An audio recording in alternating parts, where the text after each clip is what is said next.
কিশোর কিশোরী, তরুণ তরুণী, ছাত্রছাত্রী, বয়স্ক, বৃদ্ধ, নারী পুরুষ সবাইকে আমার সালাম জানাচ্ছি। আসসালামু আলাইকুম। আজ 5ই অগস্ট, জুলাই গণ অভ্যুত্থান দিবস। বাংলাদেশের ইতিহাসের এক অবিস্মরণীয় দিন। 1 বছর আগে এই দিনে জুলাই গণ অভ্যুত্থান পূর্ণতা পায়। দীর্ঘদিনের ফ্যাসিবাদী শাসন থেকে মুক্ত হয় প্রিয় স্বদেশ। গত বছরের জুনে আদালতের একটি রায়ে সরকারি চাকরিতে কোটা পুনর্বহাল হলে দেশের তরুণ শিক্ষার্থী সমাজ বিক্ষুব্ধ হয়ে ওঠে। তাদের এই ক্ষোভ দাবানলে পরিণত হয় স্বৈরাচারের তুচ্ছ-তাচ্ছিল্যে, দমন পীড়নে, নির্বিচারে গুলিবর্ষণ, নির্মম হত্যাযজ্ঞের কারণে। স্বৈরাচারী শাসকের নির্দেশে পরিচালিত হত্যাযজ্ঞের সামনে নির্ভীক চিত্তে দাঁড়িয়েছিল এদেশের ছাত্র, শ্রমিক, জনতা। তাদের সম্মুখভাগে ছিলেন আমাদের অদম্য নারীরা। দেশকে স্বৈরাচার মুক্ত করতে অকাতরে জীবন উৎসর্গ করেছেন তা। আজকের দিনে আমি জাতির সূর্য সন্তান জুলাই শহীদদের গভীর শ্রদ্ধার সঙ্গে স্মরণ করছি। জুলাইয়ে যারা আহত হয়েছেন, চিরতরে পঙ্গু হয়েছেন, দৃষ্টি হারিয়েছেন, জাতির পক্ষ থেকে আমি তাদের প্রতি শ্রদ্ধা ও কৃতজ্ঞতা জানাচ্ছি। প্রিয় দেশবাসী, গত 1 বছরে আমরা অনেক সংকট ও সম্ভাবনার মধ্য দিয়ে পার করেছি। অনেক ঘটনা, দুর্ঘটনা আমাদের গভীরভাবে বেদনাহত করেছে। সর্বশেষ মাইলস্টোন কলেজে বিমান বিধ্বস্ত হয়ে ঝরে গেছে আমাদের কোমলমতি শিশু সহ বেশ কিছু মানুষের প্রাণ। আগুনে পুড়ে আহত হয়েছেন অনেকেই। এই ঘটনা আমাদের সবাইকে শোকস্তব্ধ করে দিয়েছে। এই দুর্ঘটনায় নিহতদের আত্মার শান্তি কামনা করছি। যারা এখনো হাসপাতালে চিকিৎসাধীন তাদের দ্রুত আরোগ্য কামনা করছি। এই ভয়াবহ দুর্ঘটনার পর সিঙ্গাপুর, চীন, ভারত সহ কয়েকটি দেশের যে সকল চিকিৎসক এবং নার্স আহতদের সেবায় অক্লান্ত পরিশ্রম করেছেন তাদের প্রতি কৃতজ্ঞতা জানাচ্ছি। যারা রক্ত দিয়ে আহতদের পাশে দাঁড়িয়েছেন কৃতজ্ঞতা জানাচ্ছি তাদের প্রতিও। প্রিয় দেশবাসী, জুলাই অভ্যুত্থানের পর আমরা অনেক দূর পথ অতিক্রম করে এসেছি। আমাদের জাতীয় জীবনে শান্তি শৃঙ্খলা ফিরে এসছে, অর্থনীতিতে গতিশীলতা এসছে, সংকট দূর হয়েছে। মাত্র কয়েকদিন আগে যুক্তরাষ্ট্রের সঙ্গে আমরা সফলতার সঙ্গে শুল্ক আলোচনা সমাপ্ত করেছি। এর ফলে আমাদের অর্থনীতির সম্ভাবনা বহুগুণ বেড়ে গিয়েছে। যখন 1 বছর আগে আমাদের অন্তর্বর্তীকালীন সরকার 16 বছর ব্যাপী একটানা ধ্বংসযজ্ঞ এবং লুটপাটে বিধ্বস্ত এক অর্থনীতির দায়িত্ব নিয়েছিলাম, তখন কারোরই মনে হচ্ছিল না এই বিধ্বস্ত অর্থনীতিকে আবার সহজে চালু করা যাবে। মাত্র 1 বছরের মধ্যে আমরা এতদূর রাস্তা অতিক্রম করতে পারবো এটা চিন্তাই করা যায়নি। অর্থনীতি ঘুরে দাঁড়িয়েছে, এখন দ্রুত গতিতে এগিয়ে যাবার পালা। আমরা এখন অন্তর্বর্তী সরকার থেকে একটি নির্বাচিত সরকারের হাতে রাষ্ট্র পরিচালনার দায়িত্ব তুলে দেওয়ার দিকে অগ্রসর হচ্ছি। আমরা দায়িত্ব গ্রহণের 4 মাসের মাথায় জাতির উদ্দেশ্যে দেওয়া ভাষণে আমি প্রতিশ্রুতি দিয়েছিলাম 2026 সালের জুনের মধ্যে দেশের আগামী জাতীয় সংসদ নির্বাচন আয়োজন করব।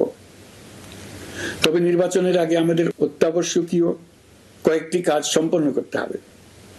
এর মধ্যে অন্যতম হলো জুলাই ঘোষণাপত্র ও জুলাই সনদ। আজ জুলাই গণ অভ্যুত্থান দিবসে সকল রাজনৈতিক দলকে সঙ্গে নিয়ে আমরা জাতির কাছে জুলাই ঘোষণাপত্র উপস্থাপন করেছি। এই ঘোষণাপত্রে মহান মুক্তিযুদ্ধ সহ বাংলাদেশের মানুষের অতীতের বিভিন্ন ঐতিহাসিক ও গণতান্ত্রিক সংগ্রাম থেকে শুরু করে জুলাই অভ্যুত্থানের প্রেক্ষাপট বর্ণনা করা হয়েছে।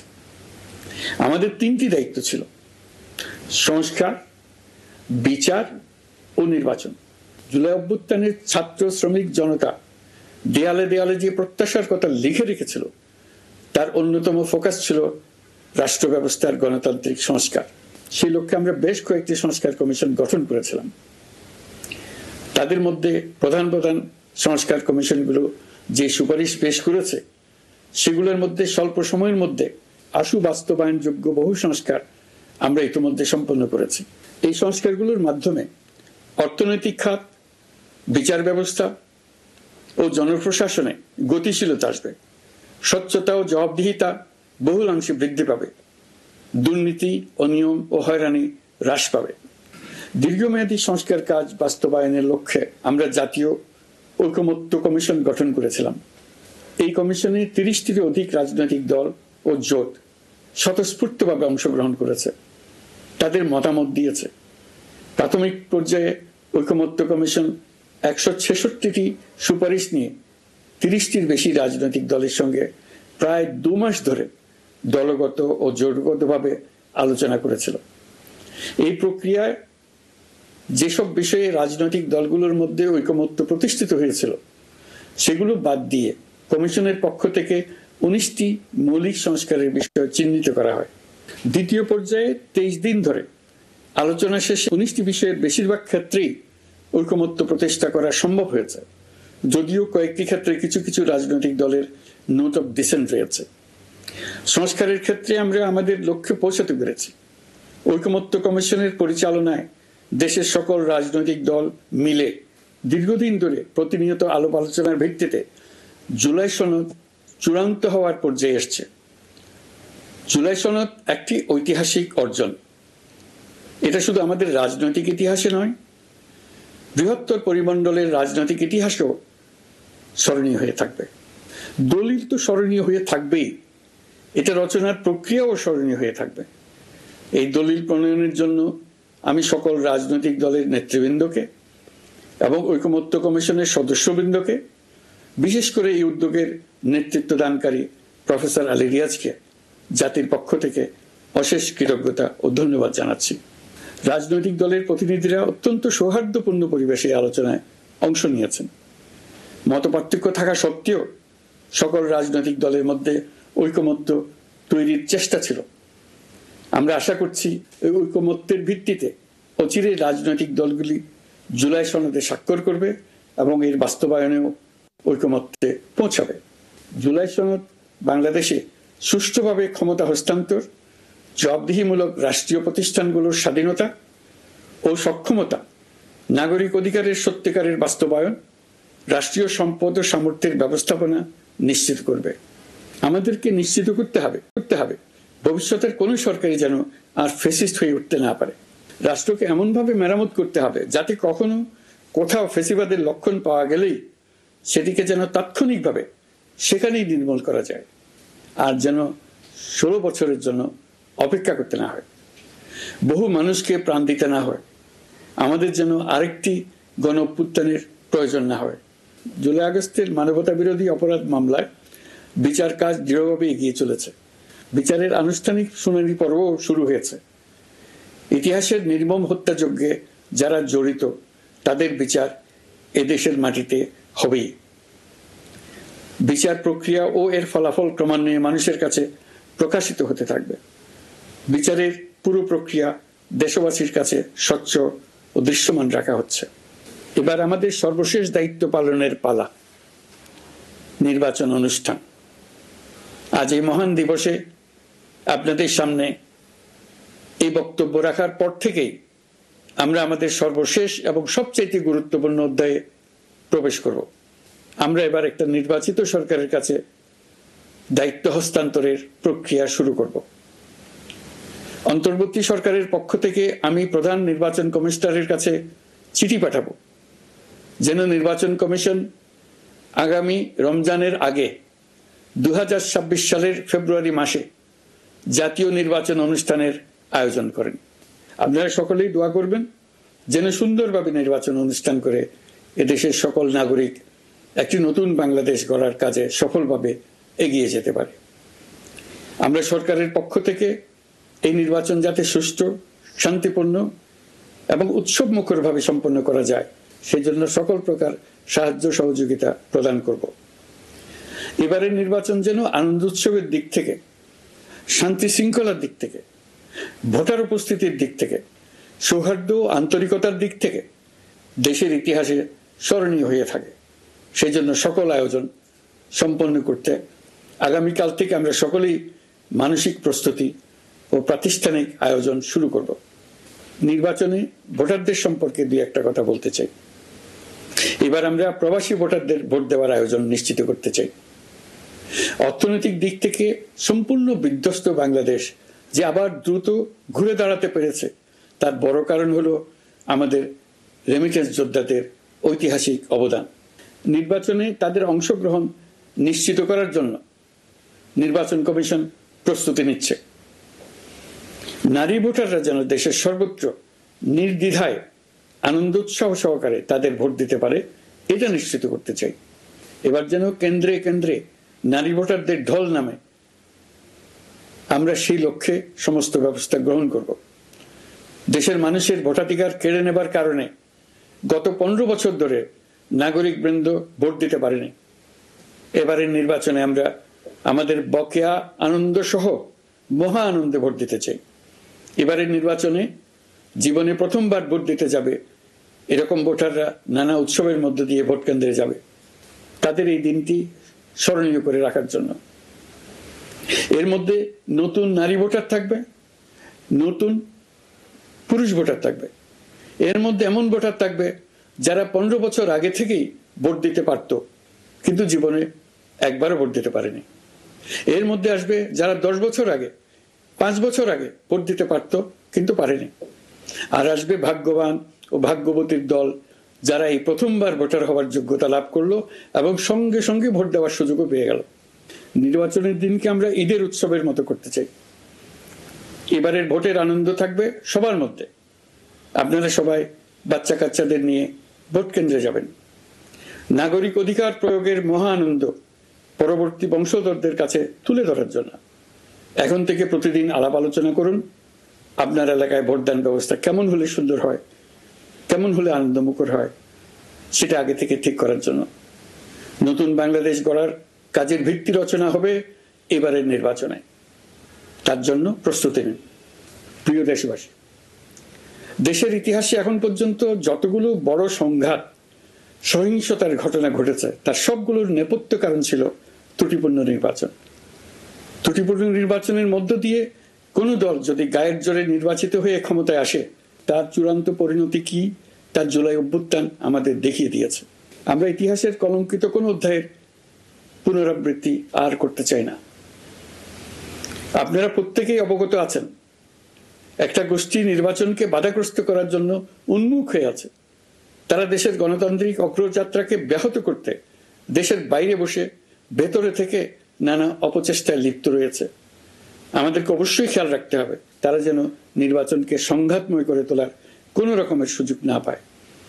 মাথায় রাখবেন, পরাজিত শক্তি নির্বাচনের আগ পর্যন্ত বারবার মাথাচাড়া দিয়ে ওঠার চেষ্টা করবে, কিন্তু একটি অবাধ, সুষ্ঠু, নিরপেক্ষ নির্বাচন সফলভাবে আয়োজন করা গেলে অপশক্তির পরাজয় চূড়ান্ত হবে।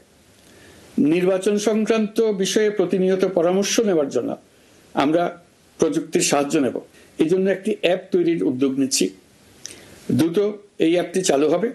আপনারা আপনাদের সকল পরামর্শ, সকল মতামত, সকল আশঙ্কা এবং উদ্যোগের কথা এই অ্যাপের মাধ্যমে আমাদেরকে জানাবেন। আমরা তা যথাযথ কর্তৃপক্ষকে জানিয়ে দেব, সমস্যা সমাধানের জন্য ব্যবস্থা নেব। রাজনৈতিক দলগুলোর প্রতি আমার আহ্বান থাকবে, আপনাদের নির্বাচনী ইশতেহারে, আপনাদের প্রতিশ্রুতি, প্রতিজ্ঞা, পরিকল্পনায় কোনো কিছুতেই যেন তরুণরা বাদ না পড়ে, নারীরা বাদ না পড়ে। মনে রাখবেন, যে তরুণ তরুণীরা বাংলাদেশকে বদলে দিয়েছে, তারা বিশ্বকেও বদলে দেওয়ার ক্ষমতা রাখে। আপনার দল থেকে তাদেরকে সেই সুযোগ দেওয়ার উদ্যোগ নেন। আগামী নির্বাচনে সবাই নিরাপদে যার যার পছন্দের প্রার্থীকে ভোট দেবে, এটা নিয়ে কারো কোনো আপত্তির সুযোগ রাখা যাবে না। আমরা সবাই সবার পছন্দের প্রতি সম্মান দেখাবো, এটাই হোক আমাদের প্রতিজ্ঞা। প্রিয় দেশবাসী, আপনারা জানেন, সরকার দায়িত্ব গ্রহণের পরপরই দেশের দক্ষিণ ও উত্তরাঞ্চলে যে ভয়াবহ বন্যা পরিস্থিতি তৈরি হয়েছিল, তা ফসল উৎপাদনে ব্যাপক ক্ষতি সাধন করেছে। এর ফলে নিত্য প্রয়োজনীয় পণ্যের মূল্য বৃদ্ধির আশঙ্কা হয়েছিল। তবে সংশ্লিষ্ট প্রতিষ্ঠান ও কর্তৃপক্ষের যথাযথ পদক্ষেপ, নজরদারি ও মধ্যস্বত্বভোগীদের দৌরাত্ম্য কমানোর ফলে এটি এড়ানো গেছে। বিশেষ করে এবছরের পবিত্র মাহে রমজান মাস থেকে শুরু করে এখন পর্যন্ত বাজার পরিস্থিতি স্থিতিশীল রয়েছে। মূল্যস্ফীতির নিয়ন্ত্রণ ছিল আমাদের জন্য সবচেয়ে বড় চ্যালেঞ্জ। ভঙ্গুর অর্থনীতি ও বন্যার কারণে খাদ্য মূল্যস্ফীতি হয়েছিল প্রায় 14%। এখন সেটা অর্ধেকে নেমে আসছে। আমরা আশা করছি ডিসেম্বরের মধ্যে এটা 6% নেমে আসবে।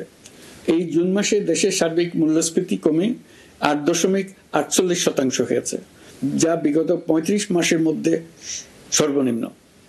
এই নিয়ে 4 মাস ধরে সার্বিক মূল্যস্ফীতি ক্রমান্বয়ে কমেছে। বর্তমান অন্তর্বর্তীকালীন সরকারের প্রতি প্রবাসীদের অসীম আস্থার ফলে মুদ্রা বাজারে স্থিতিশীলতা ফিরে আসছে। গত অর্থ বছরে ব্যাংকিং চ্যানেলে রেকর্ড $3033 কোটি প্রবাসী আয় দেশে এসেছে। রপ্তানি আয়ে প্রায় 9% প্রবৃদ্ধি হয়েছে। এর ফলে টাকা শক্তিশালী হয়েছে। অনেক বছর পর ডলারের বিপরীতে টাকার মান বাড়ছে। গত 11 মাসে বৈদেশিক পাওনাদারদের পাওনা সুদ ও আসল বাবদ $4 বিলিয়ন অর্থাৎ $400 কোটি অর্থ পরিশোধ করা হয়েছে, যা এ যাবৎকালের সর্বোচ্চ। আগের বকেয়া আদায় পরিশোধের পরও বৈদেশিক মুদ্রার রিজার্ভ বাড়ছে। আগামীতে এই ধারা বজায় থাকবে বলে আমরা আশা করি। বিদেশি বিনিয়োগ বৃদ্ধিতে বিভিন্ন উদ্যোগ নেওয়ার ফলে এই বছরের প্রথম 3 মাসে বিদেশি বিনিয়োগ এসছে $10,500 কোটি। গত বছরের একই সময়ের তুলনায় এটা দ্বিগুণেরও বেশি। আর অক্টোবর থেকে হিসাব করলে 6 মাসে ফরেন ডাইরেক্ট ইনভেস্টমেন্ট এসছে $16,500 কোটি, যা গত সরকারের আমলের শেষ 6 মাসের তুলনায় দ্বিগুণ। কর্মসংস্থান সৃষ্টি অন্তর্বর্তীকালীন সরকারের অন্যতম বড় লক্ষ্য। সম্প্রতি হংকং ভিত্তিক শিল্পগোষ্ঠী হান্ডা বাংলাদেশের বস্ত্র তৈরি পোশাক খাতে $250 মিলিয়ন বিনিয়োগের প্রতিশ্রুতি নিয়ে এসছে, যা এই খাতে চীনা কোনো কোম্পানির একক সর্বোচ্চ বিনিয়োগ। তাদের এই বিনিয়োগের ফলে 25,000 লোকের কর্মসংস্থান হবে। আমরা দৃঢ়ভাবে বিশ্বাস করি হান্ডার এই বিনিয়োগ আরো চীনা কোম্পানিকে এই দেশে বিনিয়োগের জন্য উৎসাহিত করবে। এর মাধ্যমে আমাদের তরুণ তরুণীদের কর্মসংস্থানের পথ খুলবে। গত 16 বছরে দেশ থেকে যে বিপুল পরিমাণ অর্থ পাচার হয়ে গিয়েছে, আমরা সেটা ফিরিয়ে আনার উদ্যোগ নিয়েছি। এই দীর্ঘ আইনি প্রক্রিয়ার জন্য সরকার নামকরা বিদেশি আইনি প্রতিষ্ঠানকে নিয়োগ দিয়েছে।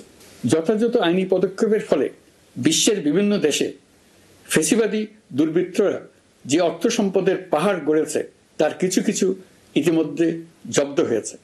এই কার্যক্রম সঠিকভাবে চালিয়ে যেতে পারলে অল্প সময়ের মধ্যে আরো কিছু ইতিবাচক ফলাফল পাওয়া যাবে বলে আমি বিশ্বাস করি। দেশের ভেঙে পড়া অর্থনীতিকে মজবুত করতে হলে আমাদের চিন্তায় মৌলিক পরিবর্তন আনতে হবে। আমি বরাবরই বলে এসেছি, এদেশের নদী ও বিশাল সমুদ্র আমাদের মূল্যবান সম্পদ।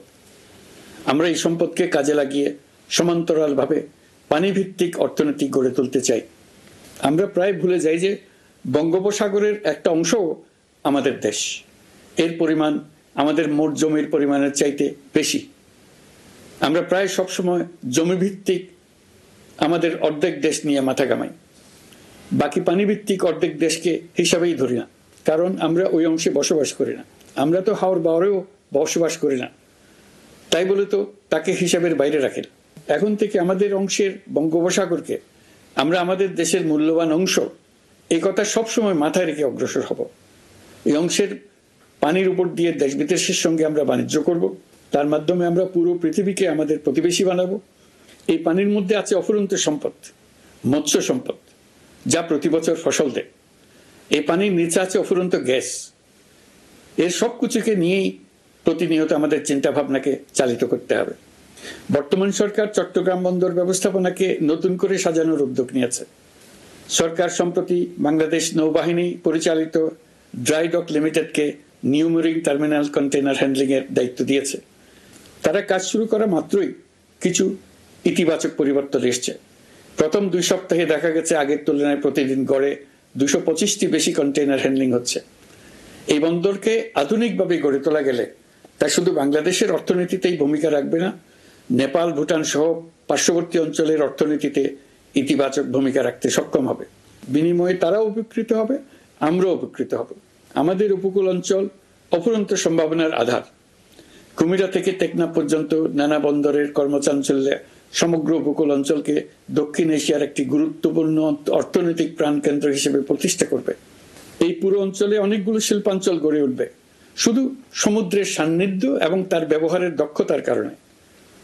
সমুদ্র উপকূলীয় অঞ্চলের সম্পদ ও পরিবেশের টেকসই ব্যবহার নিশ্চিত করতে আমাদের বন্ধু দেশগুলোর সঙ্গে আলোচনা শুরু করেছি, তারা উৎসাহ সহকারে সাড়া দিয়েছেন। গভীর সমুদ্রকে আমরা এখনো আমাদের কল্যাণে কাজে লাগাতে পারিনি। একে কেন্দ্র করে আমরা মাছ পালন, আহরণ ও প্রক্রিয়াজাতকরণের শিল্প গড়ে তুলতে কাজ শুরু করেছি। এতে করে লক্ষ লক্ষ মানুষের কর্মসংস্থান হবে, আমাদের অর্থনীতি নতুন শক্তিতে বলীয়ান হবে। প্রিয় দেশবাসী, প্রবাসী বাংলাদেশিদের জন্য ভিসা সংক্রান্ত জটিলতা দূর করতে আমরা গভীরভাবে কাজ করে যাচ্ছি। বাংলাদেশি নাগরিকদের জন্য আরব আমিরাত পুনরায় ভিসা চালু করেছে। মালয়েশিয়া কর্তৃপক্ষ বাংলাদেশি কর্মীদের জন্য প্রথমবারের মতো মাল্টিপল এন্ট্রি ভিসা চালু করেছে। অন্যান্য দেশের সঙ্গেও ভিসা জটিলতা কিভাবে কমিয়ে আনা যায় এ নিয়ে আমরা কাজ করে যাচ্ছি। আগামী 5 বছরে জাপানে অন্তত 1 লক্ষ বাংলাদেশি তরুণদের পাঠানোর প্রস্তুতি শুরু করেছে। তরুণদের সেখানে পাঠানোর জন্য বিশেষ প্রশিক্ষণ, অন্যান্য ব্যবস্থাও আমরা নিতে শুরু করেছি। এর পাশাপাশি আমরা ইতালি, দক্ষিণ কোরিয়া, সার্বিয়া সহ বিভিন্ন দেশে দক্ষ কর্মীদের পাঠানোর উদ্যোগ নিয়েছি। সৌদি আরব, জর্ডান, ওমান সহ বিভিন্ন দেশে নথিপত্রের কারণে যে প্রবাসীরা ইরেগুলার হয়ে গিয়েছিলেন তাদেরকে রেগুলারাইজ করার জন্য ব্যবস্থা নিয়েছে। আমরা বিভিন্ন দেশের সঙ্গে বিদ্যমান চুক্তিগুলোকে পর্যালোচনা করে দেখছি যাতে আমাদের প্রবাসী ভাই বোনদের জন্য সেগুলো স্বস্তিদায়ক হয়। দেশে এবং দেশের বাইরে বাংলাদেশের নাগরিকরা যে যেখানে অবস্থান করছে তারা যাতে সব ধরনের নাগরিক সুবিধা পান, আমরা সেই বিষয়ে উদ্যোগ নিয়েছি। চলতি বছর আমাদের নানা উদ্যোগের ফলে প্রায় 87,000 বাংলাদেশি সুষ্ঠুভাবে হজ পালন করতে পেরেছেন। হজের ব্যয় অন্যান্য বছরের তুলনায় আমরা কমিয়ে আনতে পেরেছি। হাজিরা যাতে নির্বিঘ্নে হজ সম্পন্ন করতে পারে সেজন্য লাব্বায়েক নামে অ্যাপ চালু করেছে, যার মাধ্যমে ঘরে বসেই হাজিদের আত্মীয় স্বজন, পরিবার পরিজন তাদের অবস্থান প্রতি মুহূর্তে জানতে পেরেছেন। এই বছর দক্ষিণ এশিয়ার অন্যান্য দেশগুলোতেও আমাদের হজ ব্যবস্থাপনা প্রশংসিত হয়েছে। আগামী বছরের হজ ব্যবস্থাপনা যেন আরো নির্বিঘ্নে সম্পন্ন করা যায় সেজন্য মন্ত্রণালয় এখন থেকেই প্রস্তুতি নিতে শুরু করেছে। প্রিয় দেশবাসী, জুলাই গণঅভ্যুত্থানে তরুণ শিক্ষার্থীদের পাশে ঢাল হয়ে দাঁড়িয়েছিলেন আমাদের বাবা মা ও শিক্ষকরা। আমাদের বাবা মায়েরা তাদের সন্তানকে বহু কষ্টে বড় করে বিশ্ববিদ্যালয়ে পাঠায়। লেখাপড়া শেষ করে অনেক ছাত্র অসুস্থ হয়ে বের হয়। এর কারণ আবাসিক হলের নোংরা পরিবেশ, খাবারের নিম্নমান, তার উপর দলীয় সন্ত্রাসীদের দমন পীড়ন। বিশ্ববিদ্যালয়ে পড়াশোনার পরিবর্তে প্রতিদিন শিক্ষার্থীদের জোর করে রাজনৈতিক দলের প্রোগ্রামে নিয়ে যাওয়া হতো। প্রশাসন ও শিক্ষকরা সবই জানতেন, অথচ কেউ এটি থামাতে পারেননি, চেষ্টাও করেননি। কারণ শিক্ষকদের একটি বড় অংশ প্রমোশনের জন্য, সুবিধার জন্য দলীয় রাজনীতিতে জড়িত ছিলেন, নিপীড়কের ভূমিকায় ছিলেন। প্রতিটি বিশ্ববিদ্যালয়ের আবাসিক হলগুলোতে দলীয় সন্ত্রাসীদের নিয়ন্ত্রণ আর অমানসিক নির্যাতন চলত। সেখানে গড়ে তোলা হয়েছিল টর্চার সেল। অন্তর্বর্তী সরকার প্রতিশ্রুতিবদ্ধ যে আমরা আর কখনো শিক্ষা প্রতিষ্ঠানগুলোকে এমন কোনো রাজনীতি দ্বারা কলুষিত হতে দেব না যা পড়াশোনার পরিবেশ নষ্ট করে, তরুণদের জীবন ধ্বংস করে। বাবা মায়েদের যেন সন্তানকে বিশ্ববিদ্যালয়ে পড়তে পাঠিয়ে আর কখনো শঙ্কায় থাকতে না হয়। বর্তমান সরকার দায়িত্ব গ্রহণের পরপরই শিক্ষা ব্যবস্থার উন্নতির জন্য ধারাবাহিকভাবে পরামর্শ কমিটির সঙ্গে বৈঠক করেছে, বিভিন্ন উদ্যোগ হাতে নিয়েছে। বিদ্যালয়গুলোতে শিক্ষার মান কিভাবে বাড়ানো যায় সে বিষয়ে বিভিন্ন উদ্যোগ নেওয়া হচ্ছে। সরকার কিছুদিন আগে সারা দেশের সরকারি প্রাথমিক বিদ্যালয়ের সব প্রধান শিক্ষকের বেতনের গ্রেড 1 ধাপ বাড়িয়ে 10ম গ্রেড করার সিদ্ধান্ত নিয়েছে। এটি একটি যুগান্তকারী সিদ্ধান্ত।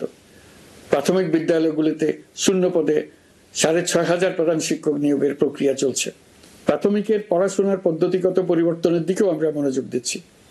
সব স্কুলে ইন্টারনেট সংযোগ ও মাল্টিমিডিয়া শ্রেণীকক্ষ তৈরির নির্দেশ দেওয়া হয়েছে। পার্বত্য চট্টগ্রামে কমপক্ষে 100টি স্কুলে এবছরের মধ্যেই ই-লার্নিং চালু হবে। ঢাকা চট্টগ্রামের অভিজ্ঞ শিক্ষকরা প্রযুক্তির সহায়তায় এসব স্কুলে শিক্ষকতা করে সেখানকার শিক্ষক ঘাটতি পূরণ করবেন। যেসব এলাকায় বিদ্যুতের ঘাটতি রয়েছে সেখানে সোলার প্যানেল বসিয়ে বিদ্যুতের ঘাটতি নিরসন এবং মোবাইল নেটওয়ার্ক ও স্টারলিংক পরিষেবা ব্যবহার করে এই সংকট মোকাবেলা করা হচ্ছে। স্কুলগুলোতে মেয়েদের জন্য বিশেষ ব্যবস্থা গ্রহণ করে তাদের পড়াশোনার উপযোগী করে তোলা হচ্ছে। স্কুলের অবকাঠামোকে নারীবান্ধব করে তুলতে স্কুল ভবন নির্মাণের সময় কমিটিতে নারী স্থপতি রাখার নিয়ম করা হয়েছে। আমাদের লক্ষ্য হলো স্কুল ভবনের ডিজাইন থেকে শুরু করে পড়াশোনার পরিবেশ চিন্তা ভাবনায় মেয়েদেরকে বিশেষভাবে গুরুত্ব দেওয়া, যাতে তারা ব্যক্তিগত নিরাপত্তা ও স্বাস্থ্যের দিক থেকে স্বস্তিদায়ক পরিবেশে পড়াশোনা করতে পারে। প্রিয় দেশবাসী, জুলাই গণ অভ্যুত্থানে শহীদ ও আহত যোদ্ধাদের জন্য আমরা নিরলসভাবে কাজ করে যাচ্ছি। এখন পর্যন্ত 775টি শহীদ পরিবারকে প্রায় 100 কোটি টাকার সঞ্চয়পত্র ও মাসিক ভাতা বাবদ ব্যাংক চেক দেওয়া হয়েছে। অবশিষ্ট যারা আছেন তাদেরও কয়েকটি আইনগত বিষয় নিষ্পত্তি সাপেক্ষে সঞ্চয়পত্র দেওয়ার প্রক্রিয়া চলছে। এর পাশাপাশি আহত 13,800 জন জুলাই যোদ্ধাকে 3টি ক্যাটাগরিতে নগদ টাকা ও চেক বাবদ 153 কোটি 4 লাখ টাকা প্রদান করা হয়েছে। 78 জন অতি গুরুতর আহত জুলাই যোদ্ধাকে সিঙ্গাপুর, থাইল্যান্ড, তুরস্ক এবং রাশিয়ার উন্নত চিকিৎসার জন্য পাঠানো হয়েছে এবং চিকিৎসা ব্যয় বাবদ এ পর্যন্ত প্রায় 100 কোটি টাকা ব্যয় হয়েছে। আহতদের পুনর্বাসনের জন্য সরকারের সবকটি মন্ত্রণালয়ের সম্মিলিত প্রচেষ্টায় বিভিন্ন ধরনের উদ্যোগ নেওয়া হচ্ছে। ফ্যাসিবাদী সরকারের আমলে দেশের শহরে বন্দরে হাজারো প্রতিষ্ঠান, সড়ক, সেতু, সেনানিবাস, যুদ্ধজাহাজ, স্কুল, কলেজ, বিশ্ববিদ্যালয়ের নাম পরিবর্তন করে স্বৈরাচার তার নিজের এবং নিজের পরিবারের সদস্যদের নামে চালু করেছিল। আমরা সব নাম পরিবর্তন করে আগের নাম বা মানানসই নাম করে দিয়েছি। প্রিয় দেশবাসী, অন্তর্বর্তীকালীন সরকার এমন এক অবস্থায় দেশের দায়িত্বভার গ্রহণ করেছিল যখন প্রতিটি গণতান্ত্রিক প্রতিষ্ঠান, অফিস, আদালত বিধ্বস্ত অবস্থায় ছিল। আমাদের প্রথম এবং প্রাথমিক কাজ ছিল এই প্রতিষ্ঠানগুলো সংস্কার এবং পুনর্নির্মাণে হাত দেওয়া, আইন শৃঙ্খলা বাহিনী পুনর্গঠন, অর্থনীতি পুনরুদ্ধার, আইন আদালত, নির্বাচন কমিশন সহ যাবতীয় গণতান্ত্রিক প্রতিষ্ঠানকে সচল করা এবং নাগরিকদের নিকট দায়বদ্ধ করে তোলা। রক্তাক্ত জুলাই ছিল স্বৈরাচারের বিরুদ্ধে তরুণদের পুঞ্জীবিত ক্ষোভের বহিঃপ্রকাশ।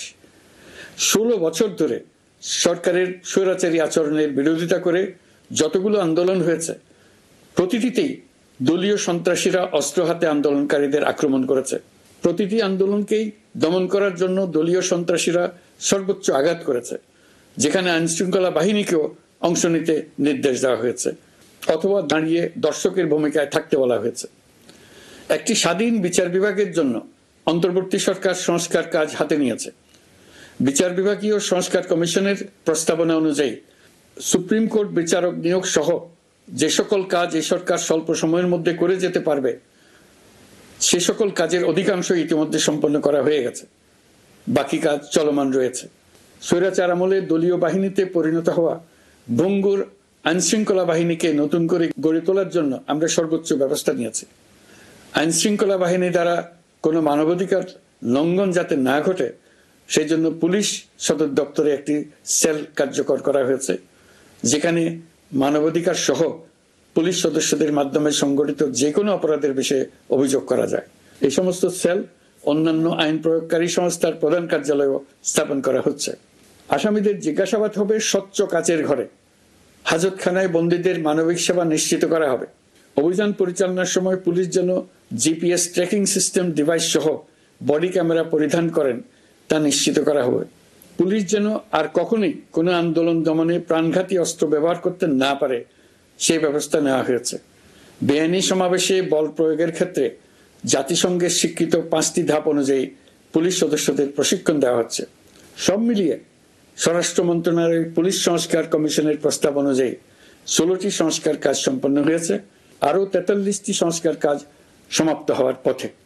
দেওয়ানি আইন, নারী ও শিশু নির্যাতন দমন আইন সহ বিভিন্ন আইনগত সংস্কার সম্পন্ন হয়েছে। সম্প্রতি সরকার ফৌজদারি কার্যবিধি সংশোধন অধ্যাদেশ 2025 অনুমোদন করেছে।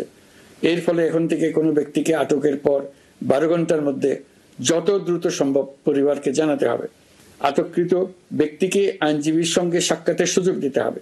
গ্রেপ্তারকৃত ব্যক্তি রিমান্ডের পর অসুস্থ বা আহত হলে তাকে ডাক্তার কর্তৃক পরীক্ষা করতে হবে এবং আঘাতের কারণ নিশ্চিত হতে হবে।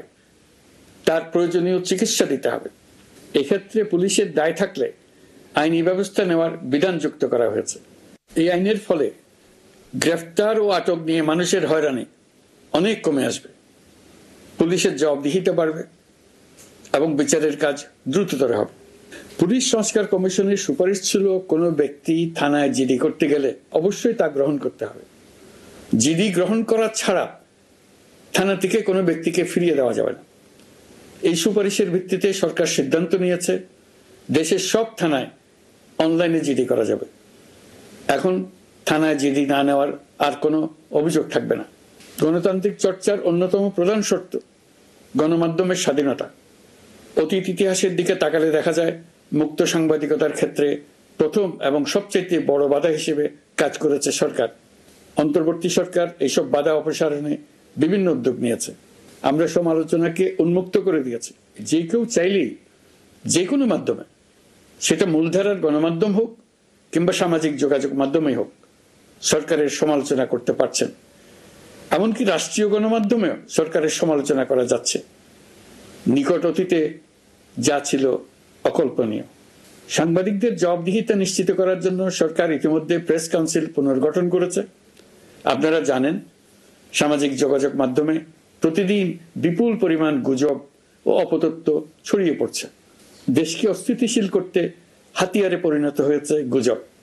অপতথ্য মোকাবেলা করার জন্য সাংবাদিকদের সক্ষমতা বাড়াতে বিভিন্ন ধরনের প্রশিক্ষণের ব্যবস্থা নেওয়া হচ্ছে।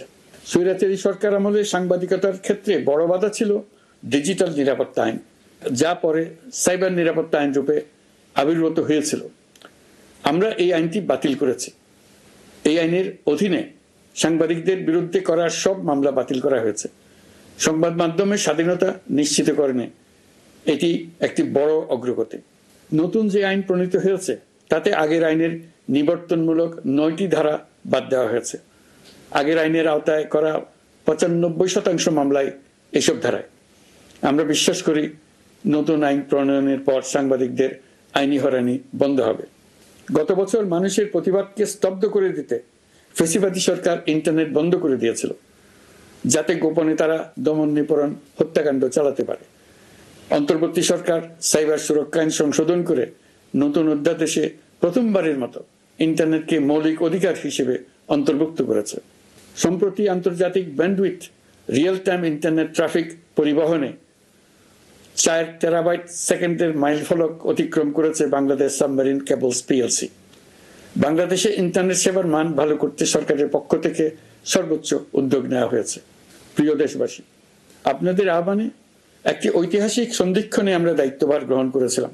জুলাই অভ্যুত্থানে সৃষ্ট নতুন বাংলাদেশের যে অভূতপূর্ব সম্ভাবনা জাগ্রত হয়েছে, তাকে এগিয়ে নিতে আপনারা আমাদেরকে দায়িত্ব দিয়েছিলেন।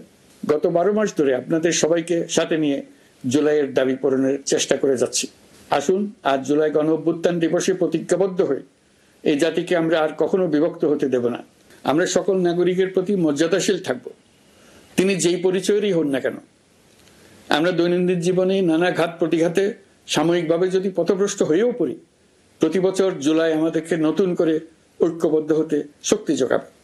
জুলাই তরুণদের উসিলায় জাতির আত্ম আবিষ্কারের মাস, ভুল ভ্রান্তি শুধরে নেবার মাস, গর্তে পড়ে যাওয়ার প্রবণতা থেকে নিজেদেরকে রক্ষা করার মাস। জুলাই গ্রামে গঞ্জে, সরকারি বেসরকারি স্কুল কলেজে, বিশ্ববিদ্যালয়ে, ফসলের মাঠে, ঘরে বাড়িতে কিশোর কিশোরী তরুণ তরুণীদের কাছ থেকে তাদের আকাঙ্ক্ষাগুলো জেনে নেওয়ার মাস। নির্বাচন আসছে। যদি আপনি আপনার নির্বাচনী এলাকা থেকে দূরে বসবাস করেন, তবে এখন থেকে নিয়মিত নির্বাচনী এলাকা পরিদর্শন করুন, যাতে সেরা ব্যক্তিকে নির্বাচিত করতে আপনি প্রস্তুত হতে পারেন। যাদের তাজা রক্তের বিনিময়ে আমরা আমাদের এই অতি মূল্যবান অধিকার ফিরে পেলাম, ভোটটা দেওয়ার আগ মুহূর্তে যেন তাদের চেহারা আমাদের চোখে ভেসে ওঠে।